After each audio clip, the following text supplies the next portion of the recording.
मैथिली आ भोजपुरी के सबसे नीक चैनल एपी प्रोडक्शन दरभंगा के एखनई लाल बटन दबाकर सब्सक्राइब करू और घंटी के निशान बटन के जरूर दबाओ ताकि नव नव ऑडियो आ वीडियो अहाँ सब लग तुरंत पहुँच सके। सखी सहेली समझा रहलखिन है, हे सुने ना रानी, मन के किया न दुखित केने छी, मन दुखित नहीं करू, सिया योग वर जरूर एथिन, आई धनुष के तोड़बे करथिन, धीरज धरू धीरज धरू।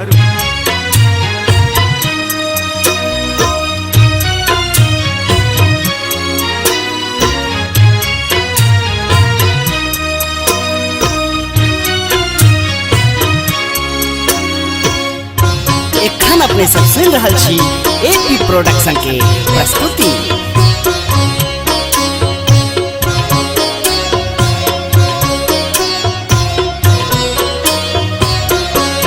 सुने ना धरू मन धीर, शियावर है ता गंभीर।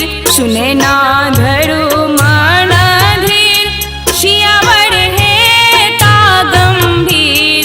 मन करू असथिर भवन में, मन करू असथिर भवन में।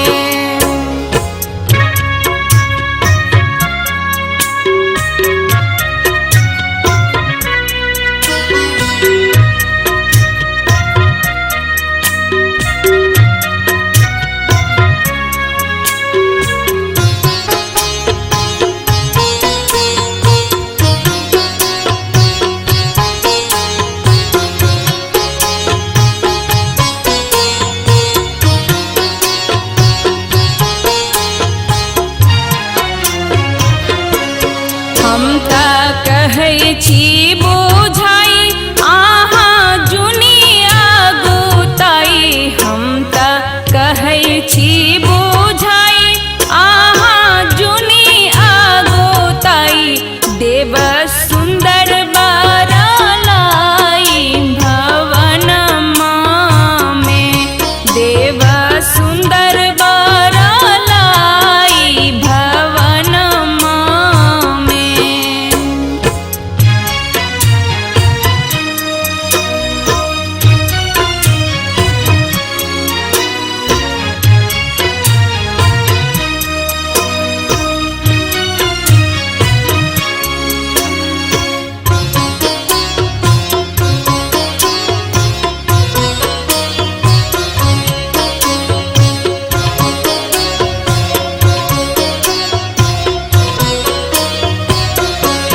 पत्र लिखै छी हम दूर, राम जी एता जनकपुर। पत्र लिखै छी हम दूर, राम जी एता जनकपुर। धंसा करता चूरम चूर भवन में, धंसा करता चूरम चूर भवन में।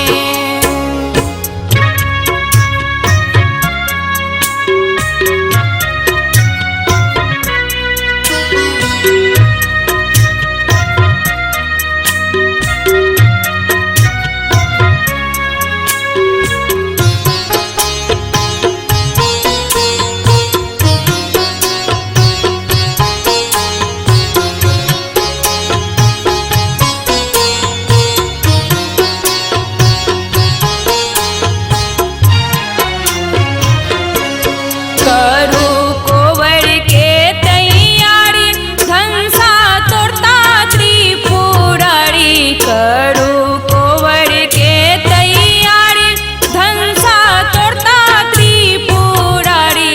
सखी सब मंगल गाओ जनकपुर में, सखी सब मंगल